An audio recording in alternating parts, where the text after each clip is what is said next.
Masa kesusahan Yakub, Yehuda dan Israel pulang. Oleh Victor T. Hotef. Pendeta dari Persekutuan Davidian Masehi Advent hari ke-7. Sabat, 28 Juni 1947.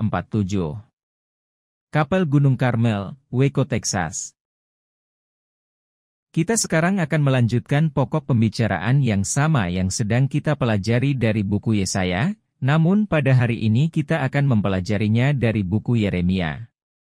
Untuk memulainya, kita akan mencatat dahulu bahwa pasal-pasal pertama dari buku itu adalah berhubungan dengan Yehuda dan Israel kuno yang dahulu, berikut pula dosa-dosa mereka dan keras hati mereka, dan berikut pula dengan akibat tercerai-berainya mereka itu ke semua bangsa-bangsa kafir.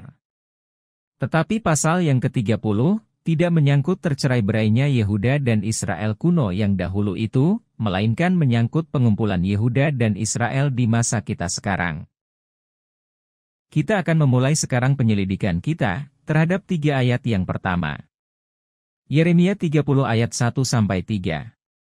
Firman yang datang dari Tuhan kepada Yeremia, bunyinya, demikianlah firman Tuhan Allah Israel, bunyinya, suratkanlah olehmu semua firman yang telah kukatakan kepadamu itu di dalam sebuah kitab.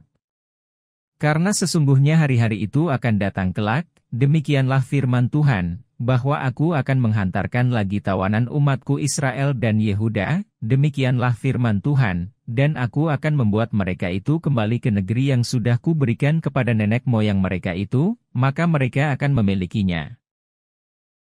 Perhatikanlah, bahwa Yehuda dan Israel keduanya bersama-sama memperoleh janji untuk kembali ke tanah air mereka. Oleh karena hal ini belum pernah terlaksana, maka nubuatan ini masih belum digenapi. Yeremia 30 ayat 4-6. Maka inilah firman yang telah dikatakan Tuhan akan hal Israel dan Yehuda. Karena demikianlah firman Tuhan, kami sudah mendengar sebuah suara gemetaran, ketakutan, dan bukan perdamaian. Tanyakanlah olehmu sekarang, dan lihatlah, apakah ada orang laki-laki menderita kesakitan hendak beranak? Mengapa kulihat setiap orang laki-laki dengan tangannya di pinggang, bagaikan seorang wanita sedang kesakitan hendak beranak, dan semua wajah berubah menjadi pucat? Sebab daripada ketakutan itu yang diramalkan di sini, pada dasarnya adalah tidak perlu dan sia-sia, demikianlah Tuhan tegaskan. Yeremia 30 ayat 7. Aduh, betapa hebatnya hari itu, sehingga tak ada taranya, bahkan itulah masa kesusahan Yakub itu, tetapi ia akan diluputkan daripadanya. Orang-orang yang mencapai masa kesusahan contoh saingan ini, sedang kembali ke tanah air mereka. Mereka akan dihiburkan. Kenyataannya adalah cukup mengerikan, namun nasihat daripada Allah adalah, janganlah takut. Jelaslah, bahwa isi dari pasal ini adalah mengenai kembali ke tanah air contoh saingan. Walaupun kesusahan itu tampaknya mungkin menakutkan sekali, namun hasilnya akan kelak sama seperti pada contoh. Sampai pada waktu ini penyelidikan ini mungkin tidak menarik perhatian kita seperti yang seharusnya, tetapi masanya akan segera tiba, di mana kita akan menggali dengan cepat dan dengan sekuat-kuatnya untuk mendapatkannya, sama seperti kita akan keluar dari bawah suatu timbunan es.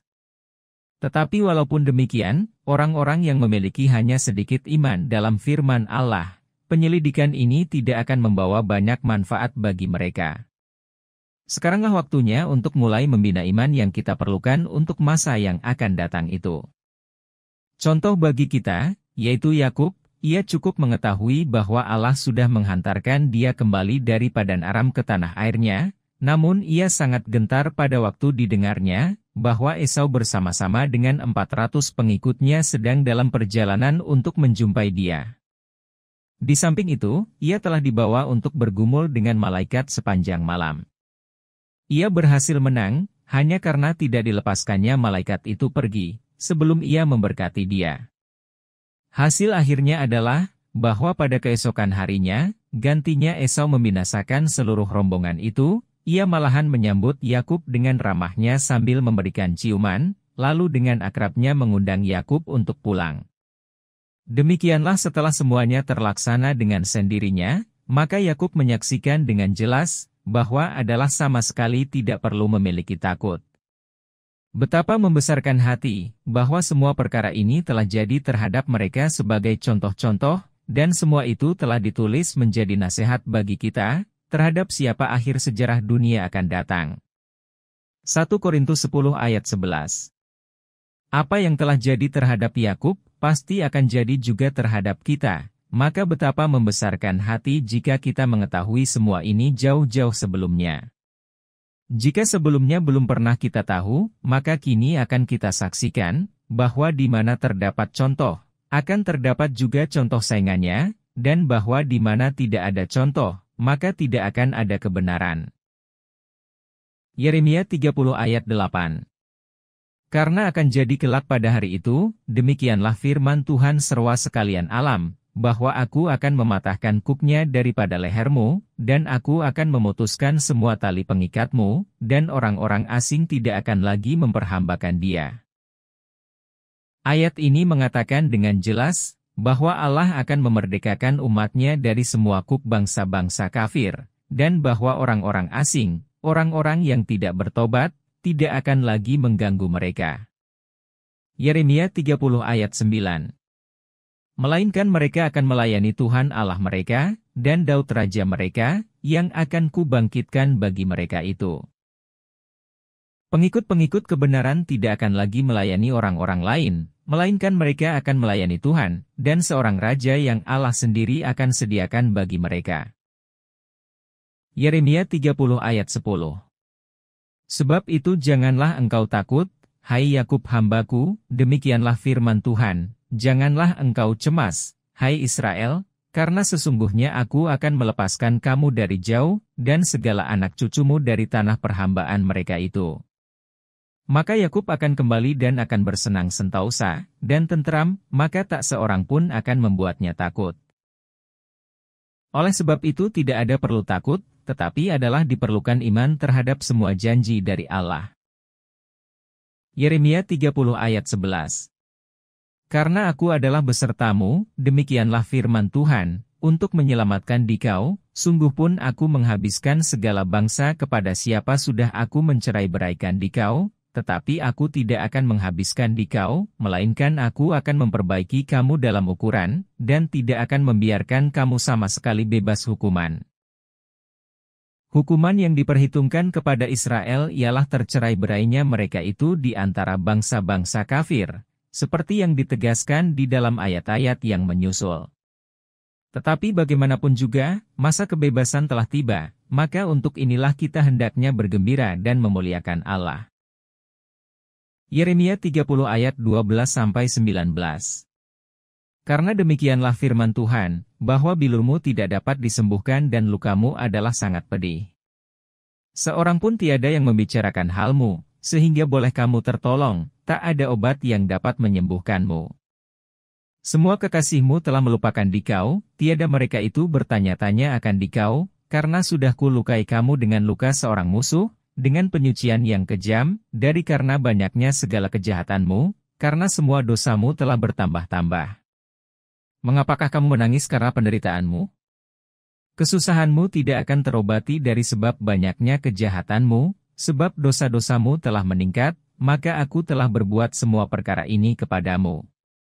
Oleh sebab itu, semua mereka yang menelan akan dikau akan ditelan, dan semua musuhmu, masing-masing mereka, akan masuk ke dalam tawanan, dan mereka yang merampok kamu akan menjadi barang rampasan, dan semua yang menjarahi engkau akan kubiarkan menjadi jarahan. Karena aku akan mengembalikan kesehatan bagimu, dan aku akan menyembuhkan kamu dari semua luka-lukamu, demikianlah firman Tuhan, karena sebab mereka memanggil kamu seorang yang terbuang, sambil mengatakan, inilah Sion yang tiada seorang pun memperdulikannya. Demikianlah firman Tuhan, bahwasanya aku akan menghantarkan kembali para tawanan dari kemah-kemah Yakub itu, dan aku akan mengasihani tempat-tempat tinggalnya, maka kota itu akan dibangun di atas tumpukannya sendiri, dan tempat istana itu akan tetap menurut adatnya semula. Maka dari dalam mereka akan keluar ucapan syukur dan suara orang-orang yang membuat gembira, maka aku akan memperlipat gandakan mereka itu, maka mereka tidak akan sedikit jumlahnya, Aku juga akan mempermuliakan mereka itu, dan mereka tidak akan diremehkan. Sesudah menjalani semua perhambaan mereka, umat itu akan menyadari sepenuhnya akan kemurahan Allah dan hikmat-Nya untuk menyelamatkan mereka. Mereka akan bergembira untuk selamanya, karena Ia akan memperlipat gandakan mereka di dalam negeri para leluhurnya, dan di sanalah Ia akan menjadikan mereka bangsa yang besar. Yeremia 30 ayat 20. Anak-anak mereka pun akan jadi seperti dahulu kala, dan perhimpunan mereka akan diperdirikan di hadapanku, maka aku akan menghukum segala orang yang menindas mereka.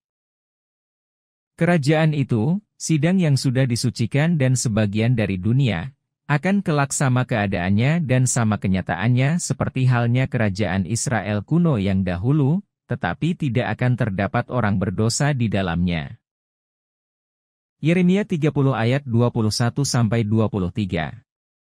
Maka para penghulunya akan tampil dari antara mereka sendiri, dan pemerintah mereka akan bangkit dari tengah-tengahnya, maka aku akan membuatnya datang mendekat, dan ia akan menghampiri datang kepadaku, karena siapakah ini yang mengikat hatinya untuk datang hampir kepadaku? Demikianlah firman Tuhan. Maka kamu akan menjadi umatku, dan aku akan menjadi Allahmu. Tengoklah, angin puyuh Tuhan keluar dengan kehangatan murkanya, yaitu suatu angin topan yang berkepanjangan, maka ia itu akan menimpa kepala orang-orang jahat dengan penuh kesakitan. Para penghulu mereka itu akan berasal dari antara mereka sendiri, artinya, kerajaan ini akan memerintah dirinya sendiri di bawah sistem pemerintahan teokrasi. Kata-kata, tengoklah, menarik perhatian kita kepada sesuatu yang terlihat, dan oleh karena itu mengandung arti, bahwa angin puyuh Tuhan itu sudah melaksanakan tugasnya. Jadi, tak mengherankan, bahwa kita kini sedang menghadapi berbagai macam kekacauan, dan kerugian besar hidup, dan harta benda pada seluruh bumi. Yeremia 30 ayat 24. Kehangatan murka Tuhan itu tiada akan undur sebelum disampaikannya dan diselesaikannya segala niat hatinya, pada hari-hari terkemudian, akhir zaman, kamu akan memahaminya. Kenyataan yang sebenarnya bahwa kebenaran-kebenaran ini kini diungkapkan, dan juga kenyataan bahwa semua perkara yang diramalkan oleh Alkitab kini sedang terlaksana, jelas menunjukkan bahwa kita kini sedang hidup di hari-hari terkemudian itu, yaitu masa di mana kita harus memahami penyebab dari kejahatan-kejahatan yang menyelimuti seluruh dunia, dan membuat panggilan pilihan kita menjadi lebih pasti. Betapa bersyukur kita hendaknya, bahwa Tuhan sedang menyajikan kepada kita sekarang, makanan pada waktunya. Walaupun orang-orang membunuh sesamanya dengan berjuta-juta banyaknya, dengan tujuan untuk membebaskan diri daripada ikatan bangsa lainnya, Musa di masa lalu membebaskan Israel kuno tanpa sesuatu kerusakan. Kita hendaknya kini memahami, bahwa iman memindahkan gunung-gunung, sementara keraguan-raguan menghancurkan bangsa-bangsa. Kita hendaknya jangan lagi menjadi orang-orang bodoh, dan berhati lamban untuk percaya akan semua yang sudah dituliskan oleh para nabi. Lukas 24 ayat 25. Percaya adalah moto dari Yesus, maka ini pun hendaknya merupakan milik kita juga. Tak seorang pun dari orang yang ragu-ragu akan dapat masuk ke dalam kerajaannya. Semua perkara ini telah ditulis, supaya dapat kamu percaya. Yohanes 20 ayat 31.